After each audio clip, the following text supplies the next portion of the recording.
Call is now being recorded. What's up with the Siccness.net? It's your boy Coop. We're back at you with another exclusive interview. This is the one everybody been on my helmet to get. We got it, and here it is, man. The one and only X-Rated. How you doing, G? Hey, I'm doing well, bro. I'm at the office. I got my Bloccstar office just opened up. I'm cracking. Got my suite. I'm in a high rise, and everything is going well. I got my deals going. I'm, doing business with Brian Shafton, doing business with Johnny and Jeff Phillips at Selecto here just to make sure I can set my machine up. I got my own independent thing. I can just throw a song out whenever I want to. So we ready to work. This is it. Man, at first, it's been a few years, man. You've been serving your time. Now you're back home. But what's one of the first things you did when you got home, man? First things I did when I got home, I went shopping, bro. I went shopping. Straight up. Straight up, when you got you some new garment, huh? Get right for the season. Some linen. I had to go linen. Indeed, man. So now you home. What is now that you're home and you can physically do everything and not over the telephone, man? What's one of the first things you want to get? You said you got your distribution. You said you can drop songs whenever you want. But as far as business goes, what is one of the first things you want to get accomplished that you haven't got accomplished yet? That's a deep question. I like it. I think, wow. I think I would like to make, I'm going to tell you this because I know it's happening already. I would like to make one of the best hip-hop albums anybody heard ever.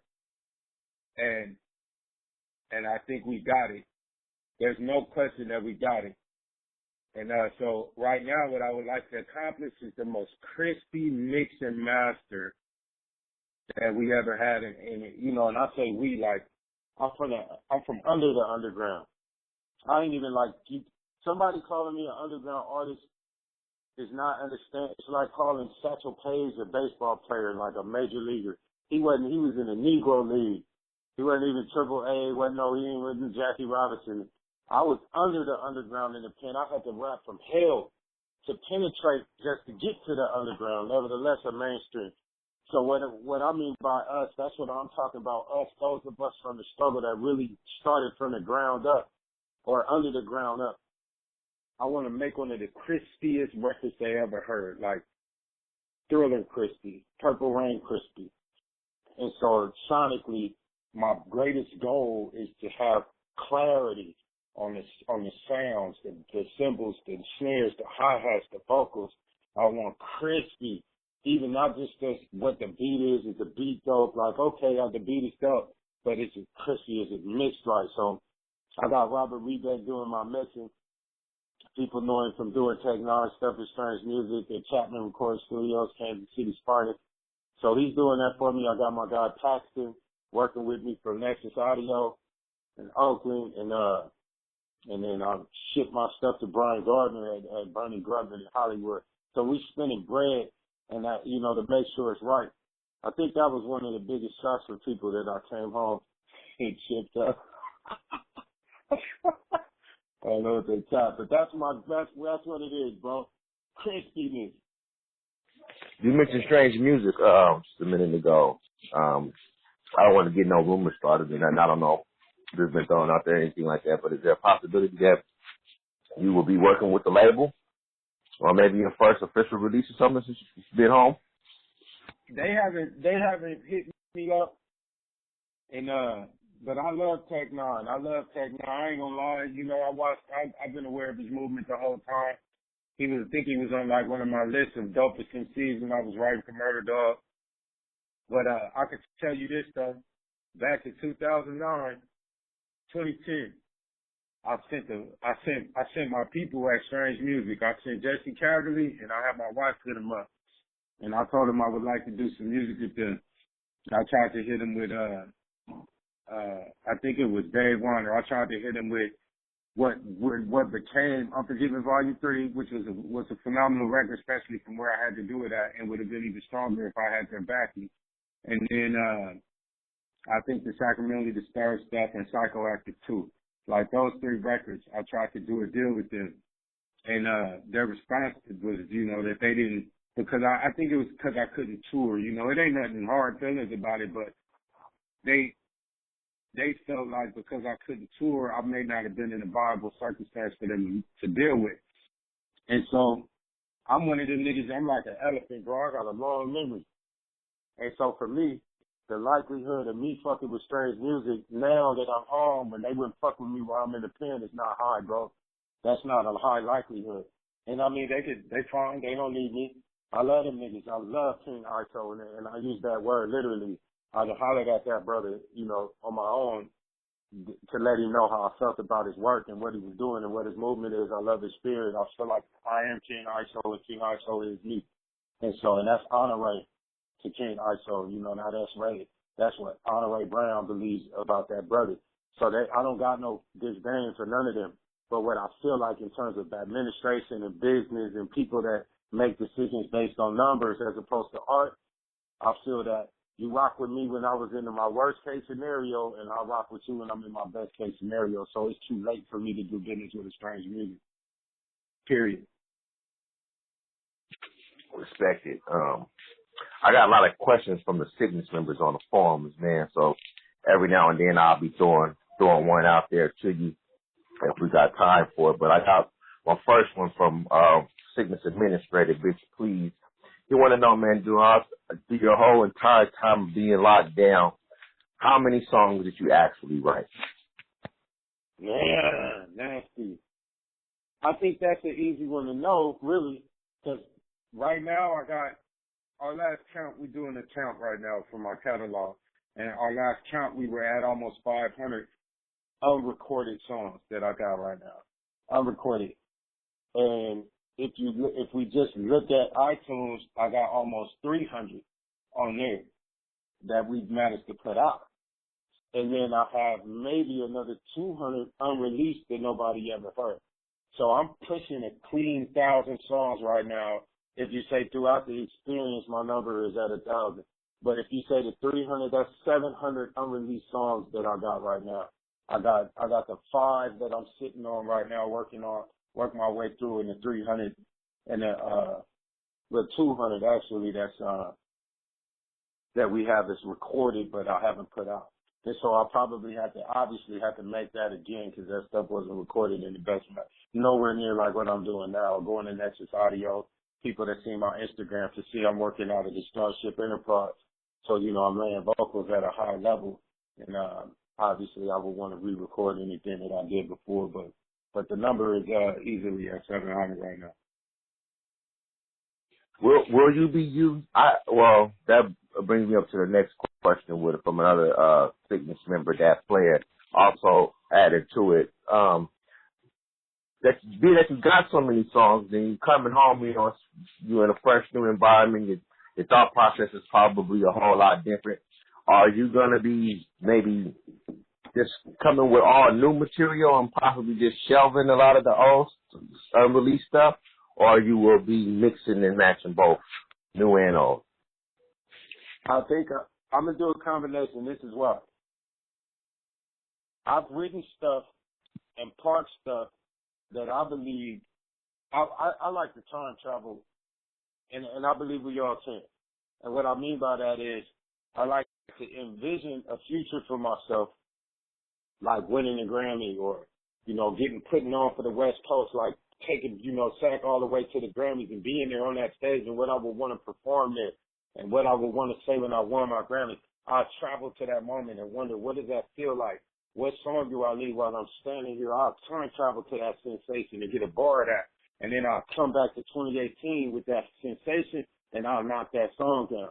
And so if I feel like I got that right, I'll park that and use that because it matters. Like, okay, this is going to work. Timeless songs are timeless songs. People fuck with Macafama Lama right now. I wrote that shit in 1996. It's a 22-year-old song, but they still bump it. I wrote The Hole in 1997. They still bump it. So I view, and that ain't just me. It's timeless. People have made timeless music. So we've heard it, but we keep bumping it. So what if they had not put it out yet, and then we heard it? Will we keep bumping it? And the answer is yes. So what I view it as to the fans, they don't know when I wrote that. It's brand new. So now I might flow it with newer swag. I might put a twist on it that wasn't on it, written into it, because I consider them placeholders. The song was really only meant to occupy the time and space. And so other songs I got are skeletons. So I'll write a chorus, a hook, a bridge for myself and leave myself 12 bars open in verse 1, 2, and 3, or verse 1 and 2 nowadays, where I can go back with the proper sensation and finish that song. So I got some skeletons. I got hundreds of skeletons because I felt like time traveling, this sensational, distorted. I couldn't taste what that felt like. Some stuff you just don't know what it feel like. You know, when you're sitting in a cell imagining that with a life sentence, don't know if you're ever going home or not, but so some stuff I just couldn't imagine, so I left it blank. But I wrote everything else. And like, okay, this part right here, I need to write in that moment. So I got shit like that I got to fill in, but that to me is 10-minute work. 10-minute work, man. Straight up. You've been home. You done did a few videos. You've been doing a lot of visuals, making it be known that you home. And you work. Yeah. Is there a solid release date and a solid word on the first official album? I just said, well, in terms of saying a release date, I'm still not concrete on that, but my goal is to give it to y'all by mid-November. My goal is for you to have it by mid-November, if that long. I'm dropping another single, though. If I can't get the damn thing out tonight, it'll be Friday. I'm trying to get it out tonight, though. Okay. And what's the name of that single? It's called My Second Home, MY space 2 ND space HOME. My Second Home. Okay, My Second Home. Hopefully, man, this interview will be up tonight. Hopefully, the new music will be up tonight as well. The new single will be up. I'm trying to finish. It was just mixed and mastered. Robert Rebeck did the mix. Actually, Joey Maestro did the mix, and Robert Rebeck did the master. And shout out my boy Kai Stark. He did the production on that California Dreaming. I was in such a rush to just drop that, you know what I mean? I didn't get an opportunity to do no credits or nothing. Threw it under Aunrae and just put it out there because that's how I felt. But and I don't care, you know. I didn't need the money, bro. And so a lot of people confused about what my status was, and I came home and jumped the gang of rappers and thought they was my peers. Man, that's beautiful too, though. God bless they hustle, but they was confused about what I looked like while I was in that pen. And they don't seem like they're that confused no more. But anyway, my boy Kai Star produced that beat and it's slapping, and I got a gang of more beats from him that's like on that modern DJ Mustard West Coast shit. Shout out to YG and all them making that sound, my nigga Nipsey. So I kind of want to be in that modern lane and put some of this liquid on it. So shout out Kai Star. But yeah, My Second Home. I'm going to shoot the video tomorrow. My nigga T-Natty coming, my nigga Schmig, Dirty coming, everybody coming to me. We're going to go to the rooftop of my building, and we're going to swag out, barbecue, everybody bringing their kids and their girls, and we're going to live and show them what this grown block look like. You know what I mean? They've seen the childish block movement. I want to show them what this adult block movement look like, what it look like when we about this peace and this love and this family. You know what I mean? It ain't no reason for none of that garbage no more. Them days are done. I ain't advocating that for myself. Or for y'all, for your children, or for my children, it's way bigger than that. So My Second Home is kind of just that first tip of the hat on some grown shit. And something else I want people to know. This album, the execution of X-Rated, the first 2 songs on the record, the first 3 songs on the record are all busy. It started tripping. And then the second song, the first song is called Law and Order. It's an intro. And then the second track is Narcolepsy. And for niggas that was sleeping on me, when I finish Narcolepsy, I go straight into the Execution, and that's that. When I finish Execution, I jump into a track called It Wasn't True. No, excuse me, Kal-El. Kal-El is next, and then It Wasn't True. After I get past those stages. Oh. Huh? Well, I thought you had stopped talking. Go ahead. Finish up. No, I'm just letting you know. So what I'm trying to explain to the fans, because I got a lot of people confused about what I'm doing. Those first, I think 5 tracks lay out the record, and then I get released from prison after the first 5 songs. And so that's why you got these celebratory songs. The next 3 songs are them I'm Home songs. So it's California Dreaming, my Second Home, and a track called Jackie Robinson. Then 3 in a row, bang, bang, bang, just to say I'm out. You know what I mean? And I'm feeling myself real quick. Just 3 tracks. And then, so that's why California Dreaming is the way it is, and that's why My Second Home is the way it is. And I think Jackie Robinson gonna be turned up like that too. And that's not the next single though. The next single will be I Told You So. So I'm going with these 2 lighter, easier to do real quick videos to get something decent to the people, and then I'm gonna drop that I Told You So on these fools with that video with that bigger budget.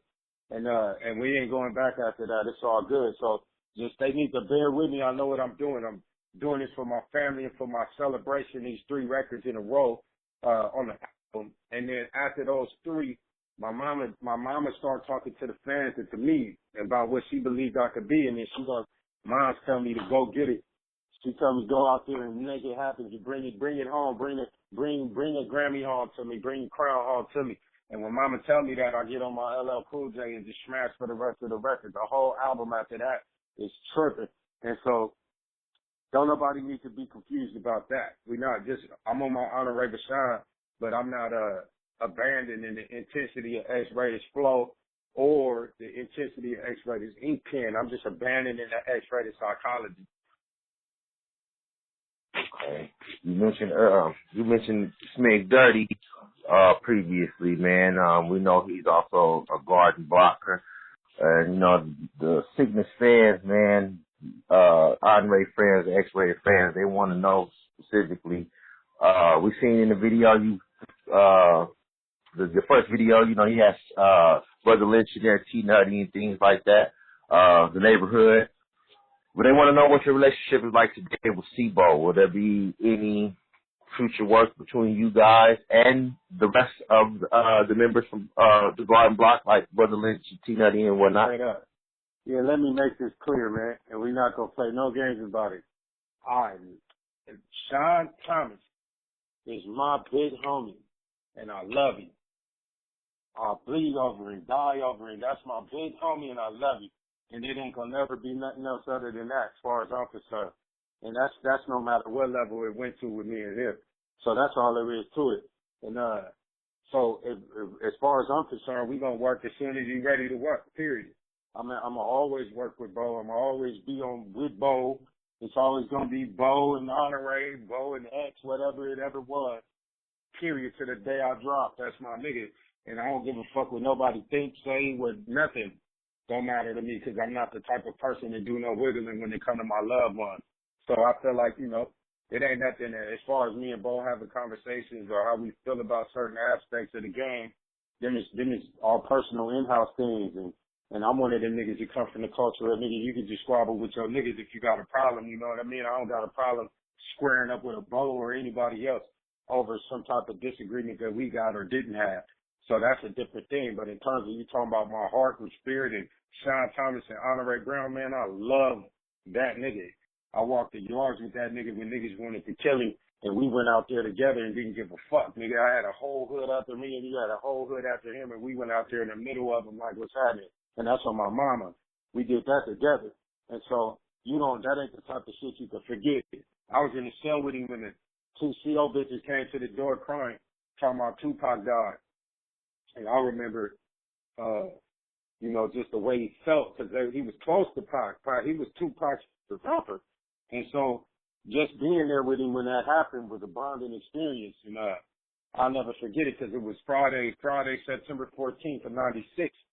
And it's ironic because Friday, September 14th is the day I came home. So the day Pac died is the day I was born. You know what I mean? The day I was reborn. And so I'm as far as me and Bo, I'm just always going to have it burned in my memory, these moments. When I made Psychoactive, Bo was there. He in the credits as Snowman. That's C-Bo. C-Bo was in the studio with me when I was rocking that album out. C-Bo was at my homeboy AC from 29th Street. I used to go to his and make peanut butter and jelly sandwiches and write raps at the table. He my ultra big homie. He Bo big homie. And Bo came home from YA and went straight to his house. So this is like I'm eating a peanut butter and jelly sandwich and the homie come home from YA and everybody knew, you know, the nigga was a Bloccstar before he made some music. Like Shawn Thomas is a legendary nigga from the set no matter whether we rapped ever or not. So when he came home, it was a celebration on the turf and that nigga walked right in the house where I was as a kid writing songs trying to be a rapper. And so this ain't the kind of shit you can wipe out, bro. This ain't even up for debate about me and Bo, period. Ever. Period. Well, there you go, fans. That's the answer straight from the man's mouth. And the question has been asked and it's also been answered. What's your favorite activity? They need to go get Animal. And they need to go pick up that Animal album because it's banging. Support the homies. Period. Nigga. Shout out to T-Bo, man. Shout out to the Garden. Shout out to home Sacramento, man. What's your favorite X-rated album that you've released so far? Big Chunk want to know. Oh, that's hard. That's hard, bro. I'm going to be honest with you. I got two answers, and they for different reasons, but I hinted at it earlier. My favorite X-rated album to listen to is Psychoactive 2 because of the mix and master, bro. Like, Robert Rebeck mixed that album, and it was mastered by Brian Gardner. So, like, right after Rob Rebeck finished the Tech 9 album, he did my album. And right after Brian Gardner finished Eminem album, right after he finished Kendrick's album, he did mine. Like, this is who these people are. He did Kendrick Lamar's album. He did the Jesus Teach the Gang. He did the Marshall Mathers 2 LP. I think he did Beyonce shit, and he did mine too. So, and we spent that bread while I was in the pen, by the way. And so, I got the best mix and master possible on that thing, and it's so crispy that I just love to listen to it. But those may not be my favorite songs to listen to. So I have this conflict where I enjoy listening to the mix and master, but my favorite written content is on that Unforgiven 2.5, but it doesn't have the best mix and master. So I like to experience the content of Unforgiven Volume 2.5, and I like to experience the mix and master of Psychoactive 2 and Unforgiven Volume 3. Got it. I got one more question from the same guy, Big Chuck. He also want to know, man, being hit with a sentence like he was hit with, and then serve all that time, and then get a chance to see the other side, like you said, your rebirth. How did you stay motivated to do music, to stay human, and just to get yourself to where you are today, where you got to see a release? I stayed motivated for the babies, bro, and for my family. There was a time, first of all, the motivation for the music, I think, was almost a result of like mental health issues. Like that was a coping. If I didn't have the outlet of hip hop, bro, I think I'd have been mad. Like other people use pills and got high, and what I did is exercise and wrote rhymes. And so it was almost like a form of therapy, like therapeutic writing. I was journaling, it just happened to rhyme. And so I feel like that kept me sane and technically was like a crutch for me.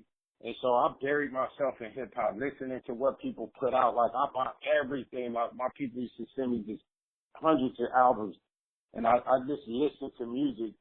So I didn't have to listen to people talk, bro, because the content of some of these conversations was pretty morbid. You know what I mean? And so I used to have headphones on all the time, just knocking, and that allowed me to just stay up on what people was doing and get to have a relationship with Jacka and have a relationship with Jay Styling and get a bar where LimeWire was on, see my nigga Mozzie coming, see what Nipsey Hussle was doing, like enjoy the rebirth with both, from Orca to getting to the problem, you know, seeing that rebirth, that rebuild back up, and the nigga Tech Nines run and get a bar what he was doing, and peep my nigga ISO and see what my nigga Shaq Beliezo, my nigga Nutty, being proud of my nigga Nutty for keep going like that, and my nigga Smith. So I was just watching hip hop, enjoying Kendrick, enjoying J. Cole, tripping off a Big Sean, like what the genre was doing. Even these the mumblers, what the mumblers was doing, you know, because they brought innovation to the culture too. In terms of you might not understand what they're saying, but some of them deliveries is the coldest deliveries ever in hip hop. So if you could match that delivery with lyrical content, you would technically be fired, you know. So I was peeping them too, and just kind of just enjoying my culture. So that kept me healthy, I think, mentally. Kept a nigga off of psych meds, you know what I mean? But my hip hop was my psych meds. And then the other thing was my family wouldn't allow me to disintegrate and dissolve into the kind of misery that pervaded that environment, bro.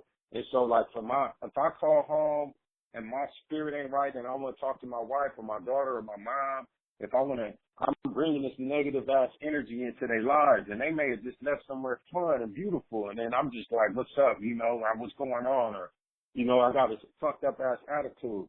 And so what I learned was that I was pulling a Jekyll and Hyde, you know, and one, I roar them up, and now I'm me on the phone. It's just Aunrae talking to his people after they got me laughing a little, but I hang the phone up and I got to walk back into this Mr. Hyde shit because I just want to survive my experience.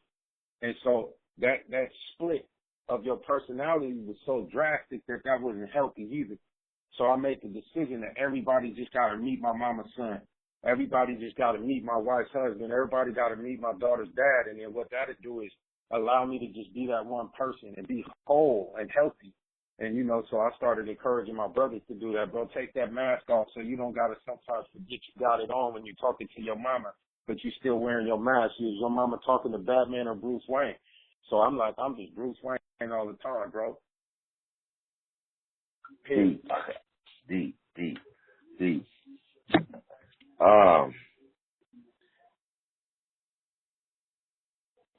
Sacramento, West Coast rap, man. You said hip hop was what kept you sane, kept you off psych meds. But besides yourself and your Garden Blocc brothers, what do you think about the West Coast rap game as a whole right now, as far as new artists, even older artists like yourself, and the way that it's moving right now? I love the West, bro. I think hip hop ain't hip hop without us, bro. I'm gonna be honest.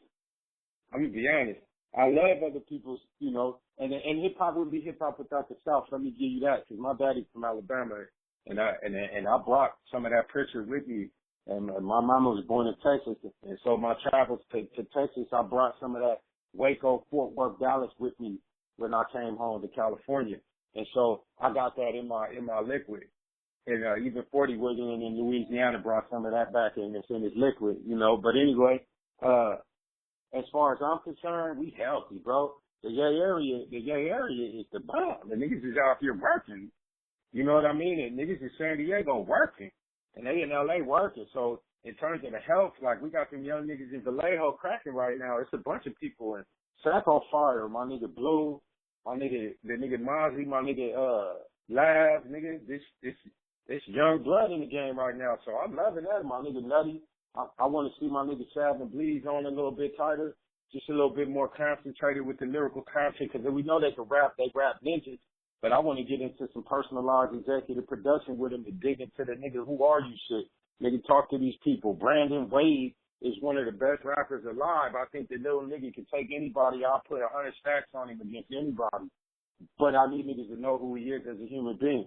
And so them is the areas I would like to get into to make it tighter. But in terms of like the health of the coast, come on, bro. King Kendrick, my nigga King Crip, my nigga Nipsey, my nigga YG putting on for his team on both sides of the rag. That nigga Game still doing his thing on both sides of the rag. Like, we healthy and we sane and we pushing, and niggas got political overtones in their music. So right now we just need to continue to give these niggas permission to grow up and give them demos of what that look like that. love is okay. But that's why it was so powerful with me and Lynch.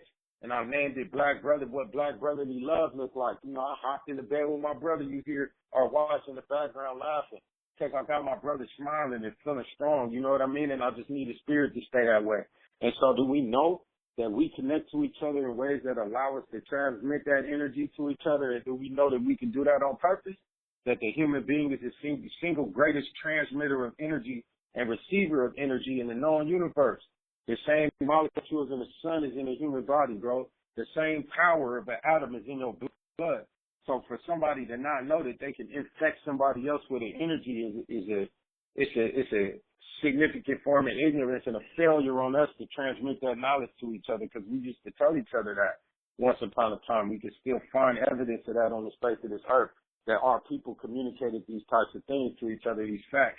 And so I would like to get back to some of that, hey, you know, we could deliberately transmit love and positive energy and warmth to each other and greet each other with love and respect. Ain't got a mean mugger nigga when you see a nigga. Smile at him. That's your brother. Hey, bro, you know what? 10,000 slaves. 10,000 slaves made it across the motherfucking transatlantic, you know, the pathway. That's how many people. 10,000. It was under them ships. And they threw the weak over it. So didn't nobody strong, you know, everybody strong made it. And all the weak didn't. That's why I say it didn't get rough for us. It was rough already. Nigga, we was under the boats and shit and throw up, chained up. And when I say we didn't get tough, we was tough already because we were strong enough to survive it. That's what's hitting in that song, right in their face in that happy-ass song. When I say we didn't get cuffed, we was cuffed already, I'm talking about my people was chained up under the boat when they got here. So ain't nobody that wasn't strong make it. And 10,000 people right now is 330 million Americans. Americans, actually 12.5% of this population is African American. That means 40 million of us that came from mostly them 10,000 that wasn't immigrants. So if you say out of that 10,000, some 40 million people was populated in this country. We all family. We all related to each other, bro.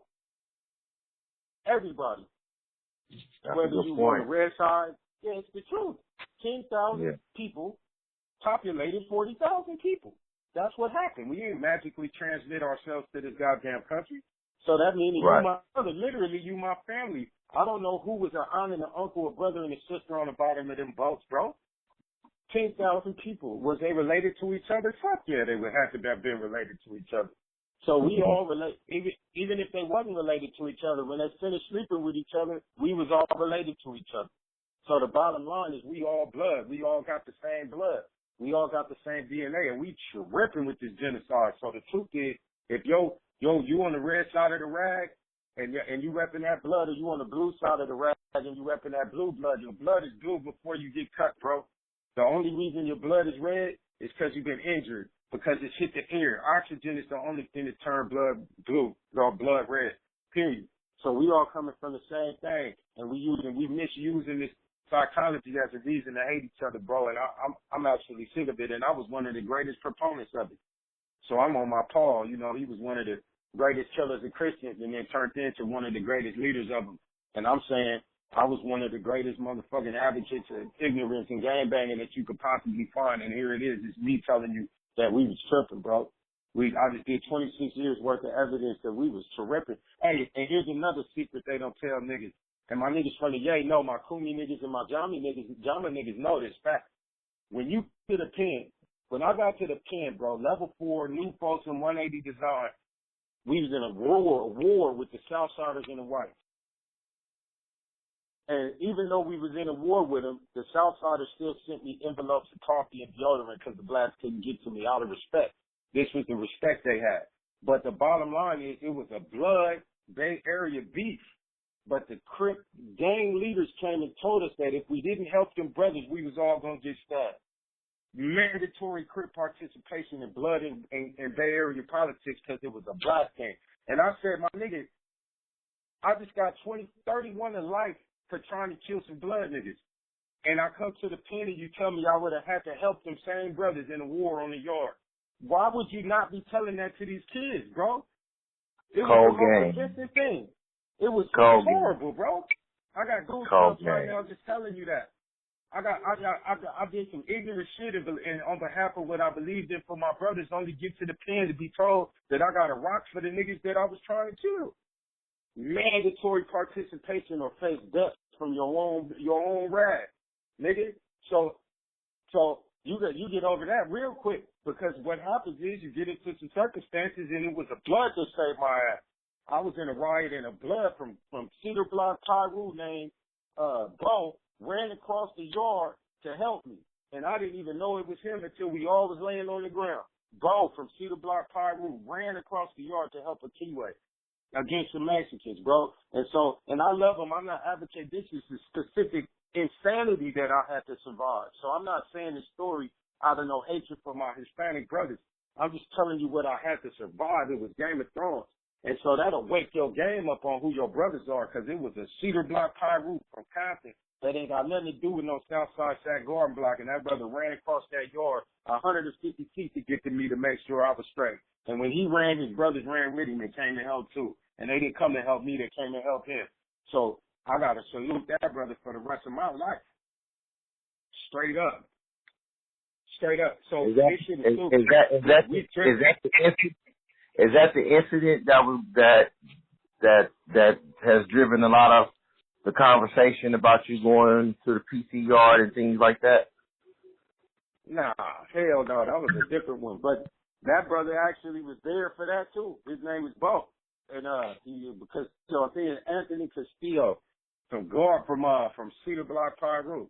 But yeah, that actually occurred on what they call an S&Y yard, bro. I don't got no. First of all, let me tell you something. Bo couldn't be my celly on the yard, and us walking through all what we walked through if I wasn't on the active yard. I was on the main line, bro. And so that's where that was at. And so Salinas Valley, everybody know about 150, 165-man riots on the yard, bro. That's a fact. I was on the yard with Hoover Line. I was on the yard with Tony Stacy. I was in a cell with Whiskey from Santana Block Crip. His brother is Big Turtle, legendary Big Turtle. That was my celly. My celly was Barry Woods from 24th Street. These are niggas I lived with. You don't get to do that on no PC yard, bro. So what I'm saying is I went everywhere they could possibly send you. And everywhere I went, it was riots, melees. And they wasn't all over me. People like to act like they were. But what it was really over was the illness that we got as a people. It was that I didn't fit my environment, bro. So I'm showing up and I'm in this visiting room, whooping that visiting room, and I'm having whatever I want to have. And it's some niggas that ain't healthy enough to tolerate witnessing that when it's hard for them to get a suit. When it's hard for them to get, they ain't got the ability to ask you for nothing, or so what they do is hate, and they plant seeds, and they wait for an opportunity to get in conflict with you, and it don't matter what you could say to them. It don't matter how beautiful you are. It don't matter that you could have fed them if they would have let you. None of that mattered because they ill, bro. Our people got an illness. And so what happened as a result of that was warfare everywhere, bro. And so CDCR got tired of that. They got tired of it. They sat me down there. I spent a year in the hole. I turned around and spent 9 months in the hole. I'm talking about when I vanished, that was why I was vanishing. What happened why was there no record between, say, Nefarious Vengeance is Mine dropped. I didn't drop another record from 2000, 2002, 2 years you got City of Kings came out, nigga, because for 2 years they had me in a dungeon. A dungeon on some counter motherfucking Monte Cristo shit. Sitting in a dungeon. I'm talking about in a cell by myself where I walk to the door to look out the window and can't see nothing but a white wall. That's where I was, bro, in a dungeon. They call them ASUs or they call them SHUs. That's where I was vanishing to. When niggas saying, where's Rated? Rated was in a dungeon. They had me in a prison, under the prison, in a prison. Like Magneto. Period. Because everywhere I went, they said I was a threat to the safety and security institution. So niggas used my absence. That was incredibly gangster what was getting me there to accuse me of some whole shit. So it's like I'm going through gangster shit, getting put in a circumstance where I can't defend myself against niggas attacking my gang. And that was interesting. So, there came a point where I was like, nigga, fuck these niggas. And I remember having to have visits behind that glass and nigga, your family's growing up, my daughter getting older. That shit got old, bro. And so they put me in the dungeon again. Sat a nigga in the dungeon for, I think I did let me see, from March to November that time. I left on November 2nd. So it was March to November. 9 months. Sitting in the dungeon, nigga, for nothing. For getting off a bus. I would get off, shipped from a dungeon to another prison, get off the bus, and they say, oh, hell no, and put me in the dungeon. And then sit there for 6, 7, 8 months for them to say, you can't be at our prison, put me on the bus, ship me somewhere else, and say, oh, hell no, and throw me in a dungeon because they were saying I was going to crack their prison open. The police is on me too much. I have to pay the police to bring me stuff. I got the inmates organized. There's too much power when it comes to the Crips. It's going to be conflict with Crips and Blood. I always start this or that. This is what they was doing to me, bro. And so now it turned into I got to get my life together. I'm 29, 30, I'm 31, 32, bro. There's only so long you can do that, bro. You can sustain that type of shit. So I made decisions that allow me to put myself in position and get the fuck out of prison, bro. It was a public interest case. The day I left court, the judge wrote CDCR and told him I'm a celebrity and I need to be placed somewhere where celebrities would be placed. Because when a white boy go to prison, nigga, where do you think they put Robert Downey Jr., nigga? Right? Where did Robert Downey Jr. go? You think they sent that nigga to New Folsom? They sent me to New Folsom. They didn't send Robert Downey Jr. to New Folsom. Robert Downey Jr. ain't never walked the yard at Salinas Valley. Robert Downey Jr. didn't go to Corcoran 1. They nigga went to the substance abuse treatment facility. They nigga went to a hospital or a drug program where they was, how are you doing, Mr. Downey? And so, you know, when they don't do that for X-rated. That ain't what they do, bro. that ain't what they definitely do that. So for all you home lawyers and you know the people with opinions and been saying this and that, less supportive or been supportive, you finally hear it. If you haven't heard it before, we just answered it for you again.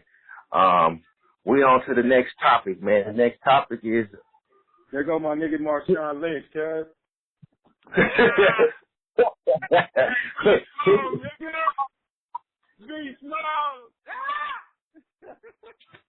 Yeah, nigga. That's when you know you live in the right neighborhood, nigga. My nigga Marshawn is riding a bike down the street, tell it. Mind his business. Yeah. That's dope. Man, who haven't you worked with looking to work with you? Huh? Who haven't you worked with that you want to work with now that you're home and you can do it physically?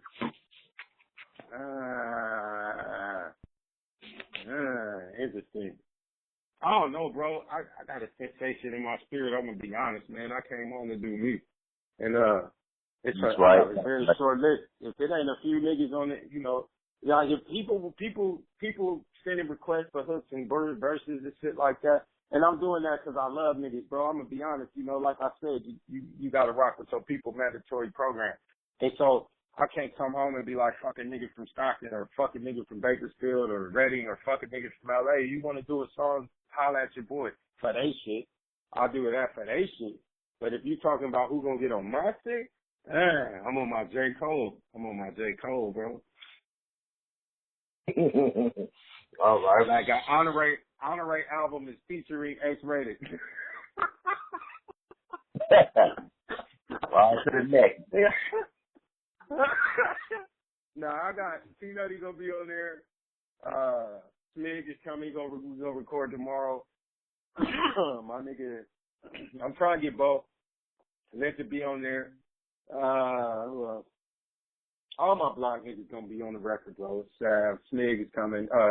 Gleezo coming. Big No Love. You're gonna hear everybody's voice. Looney is coming. Talked to him the other day.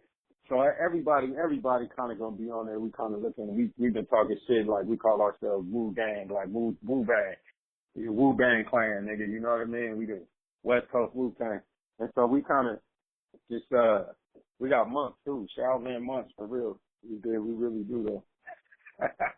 But I look at it like, man, it's a few people I want to work with, but this first record is such a personal record that, you know, outstanding non-attached to the story voice that pops up would technically be outside of the realm of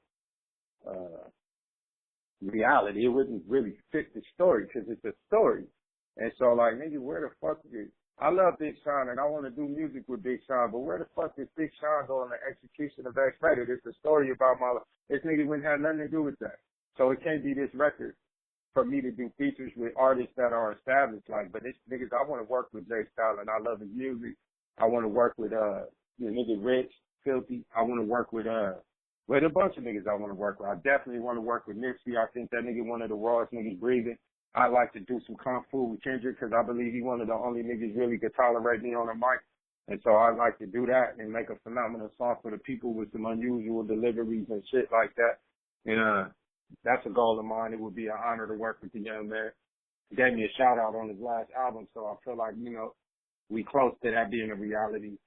So Kendrick, in my opinion, was making the kind of music that I would have wanted to make. And maybe not sonically, he got a very specific uniqueness to him when it comes to that I honor. But I might have done a little different personally, for better and for worse.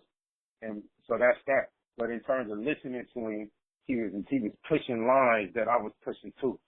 He was pushing them lines out there that I was pushing in there. And so I felt the kinship to him, and I still feel that kinship. That nigga helped me, man. How much a dollar cost helped me, bro. And I went to show me, I wish I wrote that song. I used to go let niggas that would sleep on Kendrick Lamar. I had a system. They let me build a studio in that motherfucker. The funny thing? When I stopped that tough guy bullshit and I started helping my brothers and stopped thinking help me, I'm going to help you show you how to make a knife. And I started saying help me, nigga, learn these 12 steps. Learn how to do a relapse prevention program and get the fuck out of here to get back to your babies. When I started learning that, and I started spending my money on helping the brothers get books and shit and helping them get materials to train the dogs instead of, helping them get other things, dope and all of that. When I started doing that the prisons started letting me live. They stopped throwing me in the dungeon. Started saying, hey, Mr. Brown, we'd like to have a conversation with you about this mentor program with these kids. We think you're the perfect person to talk to them. So once I changed my life, I started getting all the shit I was trying so hard to get the wrong way. All of it. You talk about God being real, everything. So I built the studio down there. It's still in progress too. They got a podcast at Donovan. And I got these speakers in there. I'm going to send y'all some pictures of that. But shout out to my nigga Aunrae Rolling 60s neighborhood. We used to be together every day. And we worked together and we got that brother parole date. So right now we're waiting for the governor to sign his shit. When they do, we're going to send a crew out there to film me coming home. So shout out to the big homie, Big Aunrae neighborhood Rolling 60s, and my nigga, Big Frosty from Harlem 30s, LA. My niggas is down there living. So I'm going to send you a picture of us chilling together in the studio. My nigga Lil U-Turn, Shy, and my nigga, Big Dirt. That's who I was with on a daily basis besides my own, particular group of niggas. So, I used to bring people in there and put music on them speakers, on that mixer, and pound that shit so they could hear it for real, like in a Suburban or in an Escalade or something. And I used to bump that how much a dollar cost the niggas in that Black of the Berry and some of the shit from Damn so they could really understand what the fuck Kendrick Lamar was doing. I bumped that Black Panther soundtrack for him too because niggas wasn't understanding it, bro. They was like, oh, they'd rather listen to my nigga Nipsey, which I respect that. But I'm like, you don't have to have one or the other. It ain't no number ones, nigga, in hip hop, nigga. That shit don't work. Your favorite MC is like picking your favorite running back. And the numbers say Emmitt Smith is the best running back ever. But the film will tell you that might not be true if you like Walter Payton. Or if you like the nigga Barry Sanders, or if you like, it's been niggas that can run, nigga, Earl Campbell. It's other niggas historically that arguably were better than Emmitt Smith but didn't have the numbers. And so rappers are the same way. Just because an MC Hammer and Vanilla Ice in them at the top of the list of the best-selling rappers, nigga, but are they better than Eminem? Hell no. Are they better than Jack, nigga? Hell no. They not better than the Hummers, nigga. So the numbers don't necessarily reflect the reality of it. So I used to be like, it's a subjective thing. You gonna think who's the best, but it don't mean another nigga's not the best. It just means that that's who you think is the best. So I used to be like, they don't take nothing away from the homie Nipsey that other niggas think that nigga Kendrick is wrong. And so I used to let them hear it. And I used to turn them niggas out on Kendrick Lamar because they was sleeping on his kung fu, bro. They was sleeping on him. He was going over their head. Man, if we ain't said it to you, during this interview, man, welcome home. Man, we waiting to see what else you got for the near future. You know, a lot of people been waiting a long time for this. They finally got their wish. You're giving them probably a lot more than what they expected. So we waiting to see the outcome of that. 50 minutes on this conversation, man. Is there anything that we did not talk about that X-Rated need to get out to the listeners? Yeah. I want to say that, man, unlike a lot of rappers, bro, I love my supporters, bro, because I was in that pen, and while I was in that pen for 26 years, some of these dudes wrote me, some of these ladies wrote me regularly, bro, and I used to write them back because it was a trip. Like, damn, I went to anger management because you start talking about it. Like, people were writing. And so I got a relationship with my supporters that's different from other people, other so-called artists. So I got all these dudes telling me, you're not supposed to be on your social media talking to the fans like that or writing them back because they. And I'm like, my nigga, this dude right here sent me a book like 10 years ago. I'm answering him. Or this girl right here sent me a book of stamps. So this dude right here, like them people used to send me money, like $50. They know damn well I ain't need no money. They used to send me $50 so I could go get some canteens and chips and shit. And so if somebody think I'm supposed to come home and be too cool to communicate with the people, y'all crazy as fuck. I just came from a world where people didn't really, it was just so much hate. And I came out here and it's so much love, bro. And I'm all about that love and that warmth, man. I had a good bar for hate and evil. I rolled shotgun. I was a shooter for evil. I used to, the devil drove and I gunned. And I know what it feel like to be in the car with him. And now I know what it feel like to be in the car with the light, bro. And I could tell y'all it's better, man. It's better to rock with the light. I'd rather be, shooting them Cupid arrows out the window than them Uzis and them ARs, bro. It's the bottom line. It's about this love. So that's all I'm saying. I love the people. Hip hop need a Ellen. I'm trying to pop up at a baby shower with some stuff for somebody that bought a record or something. That's what I'm on, bro. I'm on this happiness, and I hope y'all can feel me. And the last thing I really want to say, I appreciate y'all. The thing has been good to me. I used to write on y'all shit. It ain't never been nothing but love. And anybody that don't support this positivity and this love, anybody that feel like they need to hold on to X-Rated, they can't let go and let Aunrae be Aunrae, I want to tell y'all it's been fun. I appreciate your support. I love you, but this is where we part. Because you can go that way, and I'm going to go this way. But if you want to go with me, man, I'm telling you, it's open arms. It's food on the grill. It's water when you need it. And it's love all the time, man. And that's it. We going up. It ain't no other way to go. And if you want to go up, we can go together on my mama, period. Indeed. I got the message, man. One last question for you, X. You said you're a fan of sports and things like that, man. You want to make an early prediction for Super Bowl?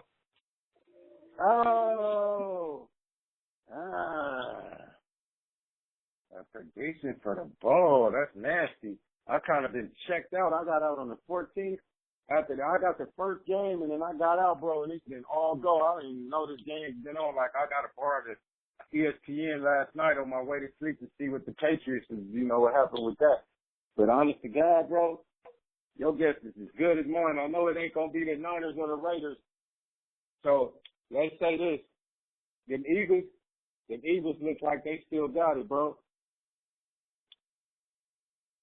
Man, there we go. X-Rated, man, I thank you for your time, man. And again, welcome home, man. And I hope you accomplish everything you're trying to get set forth, man. You deserve it.